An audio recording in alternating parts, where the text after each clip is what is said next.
Hari ini mau belajar tentang struktur dan fungsi jaringan pulpa periapikal. Nah, kalau kemarin di hari Selasa kalau nggak salah, teman-teman mungkin yang ikut paket apa nih?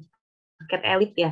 Jadi yang dapat semua kemarin udah belajar tentang struktur dan fungsi jaringan keras. Jaringan keras kan yang di ini ya, ada enamel, ada dentin. Nah, kita mau belajar yang ada di dalamnya lagi nih tentang pulpa dan periapikal. Jadi udah berdoa untuk kelancaran hari ini ya.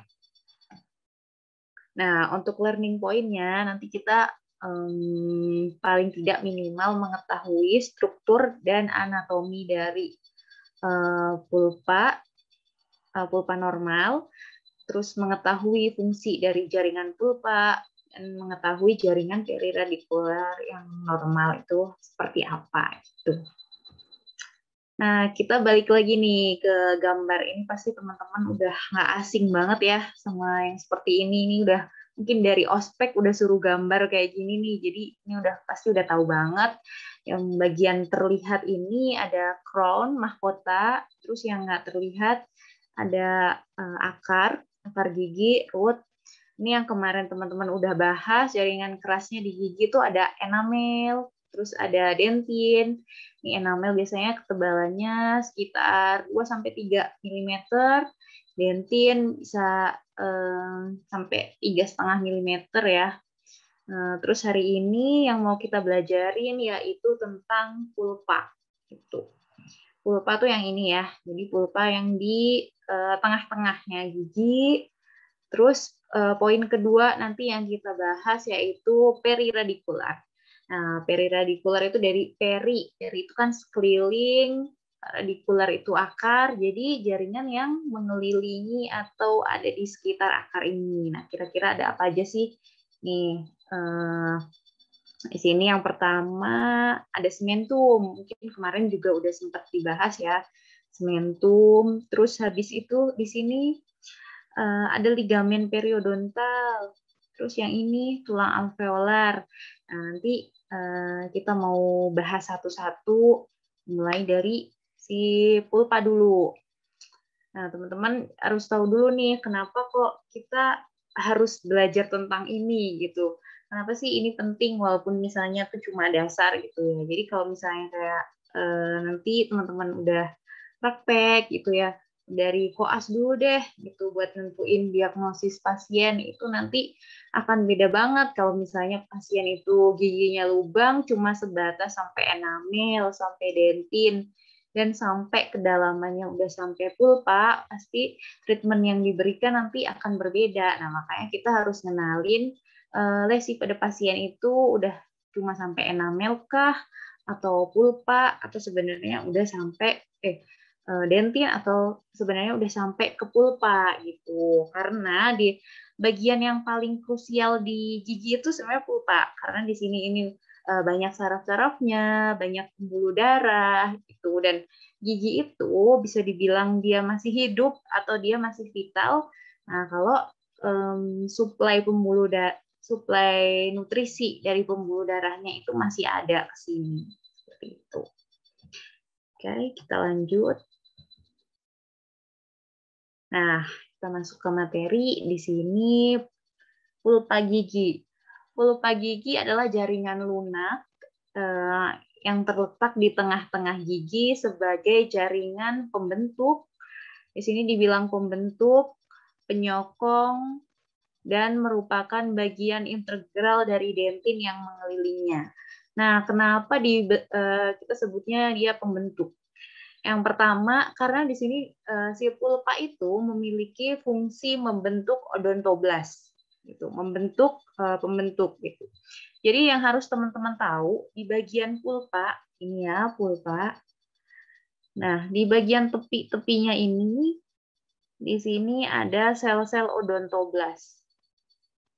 Sel-sel odontoblas yang saling ini rata ya semuanya itu.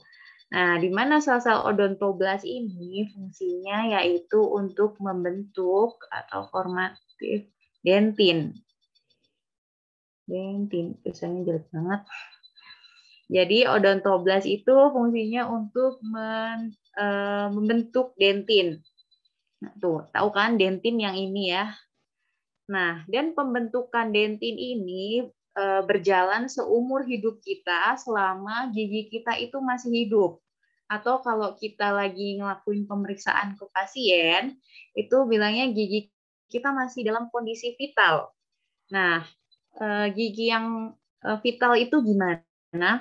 Gigi yang vital itu ketika gigi masih mendapat suplai nutrisi dari ini dari foramen apikal, yang mana ini tuh perpanjangannya kalau vaskulernya itu asalnya dari jantung gitu ya, buluh darah jantung, terus ke kapiler ini kurang lebih tuh ketika jantung memompa darah 6 detik itu udah sampai ke gigi loh.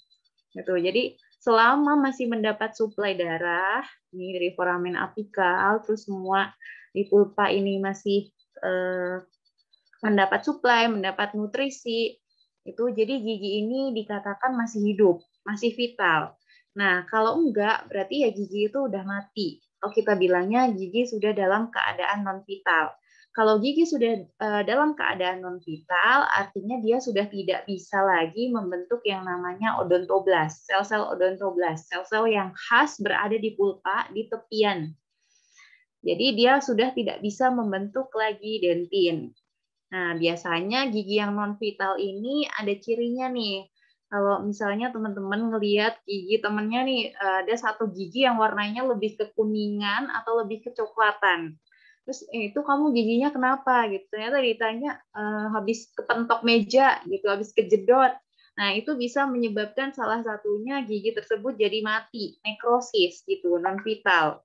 Habis kena trauma, mungkin jadi kena sini ya, terus udah nggak mendapat suplai lagi, udah giginya jadi non-vital, nekrosis. Atau gigi yang udah lubang dalam nih sampai pulpa gitu kan. Akhirnya jaringan di sini karena udah inflamasi, udah radang ya, bakterinya tuh udah masuk sampai sini, itu nggak bisa kita langsung tambal ya kalau dalam keadaan seperti itu. Jadi ini jaringan pulpa yang ada di sini kan harus diambil semua, diangkat, diamputasi. Nah, kalau seperti itu, nanti kita lakukan perawatannya saluran akar. Kalau udah dilakuin perawatan saluran akar, nanti pulpanya diganti, diisi bahan pengisi. Ini juga kondisinya udah mati giginya, udah non-vital. Jadi kalau udah seperti itu, udah nggak bisa lagi membentuk odontoblas dan membentuk yang namanya dentin gitu. Nah, ini seumur hidup kan kalau selama gigi masih vital membentuk dentin ya. Nah, oleh karena itu semakin usia kita bertambah, nanti ruang pulpa kita ini bisa semakin menyempit gitu. Ini juga kalau kita hubungkan kaitannya dengan perawatan klinis, kenapa kalau misalnya kita perawatan saluran akar ke orang yang dewasa, orang yang lebih tua, itu saluran akarnya lebih sempit dibanding pasien anak-anak. Itu pulpanya itu lebih lebar gitu. Terus selain itu, pulpa ini punya fungsi sebagai sensitivitas gigi. Nah, gimana nggak sensitif? Karena di dalam pulpa sini itu emang banyak serabut-serabut sarafnya gitu. Kalau kaitannya sama saraf, berarti kalau ada suatu rangsang eksternal dari luar, pasti tubuh kita merespon dengan sensitivitas gitu. Terus juga nanti kaitannya dengan tubuli dentin yang mungkin kemarin udah dibahas. Nah, tubuli dentin ini biasanya ada sensitif dentin hipersensitif. Itu teorinya teori hidrodinamik yang biasanya sering dipakai. Tuh. Nanti buat lebih jelas kita bahas di belakang. Terus hidrasi. Hidrasi ini maksudnya menutrisi yang tadi. Jadi di sini ada lubang ini kecil, foramen apikal, di mana foramen apikal ini menghubungkan dari vaskuler yang di pusatnya, gitu, dipompa dari jantung nih sampai ke pulpa gigi. Nah, disitulah vaskularisasi ini si pembuluh darah pastinya membawa gizi, nutrisi, oksigen, gitu ya. Yang mana tentunya dia sangat berfungsi untuk menutrisi pulpa, terus nanti dibawa ke dentin, terus dibawa ke enamel. Nah, kalau yang udah nggak dapat nutrisi tadi kan, jadinya dentin dan enamel tidak mendapatkan suplai gizi oksigen gitu ya. Makanya tadi kalau udah dibilang gigi udah mati, memungkinkan warnanya berubah jadi kecoklatan gitu. Terus sebagai pertahanan. Nah, ini kalau pertahanan ini kaitannya dengan adanya formatif odontoblast. Jadi, kalau misalnya pada kasus giginya itu udah lubang, nih misalnya hilang lubang sampai sini. Ini udah lubang, terus sampai ngenain di pulpa sini atau menyisakan selapis tipis pulpa atau pulpanya nih udah kena nih tapi masih kecil banget. Nah, di situ pulpa itu punya fungsi pertahanan dengan tentunya dengan adanya odontoblast. Odontoblast di tepi-tepi sini dia bisa membentuk dentin.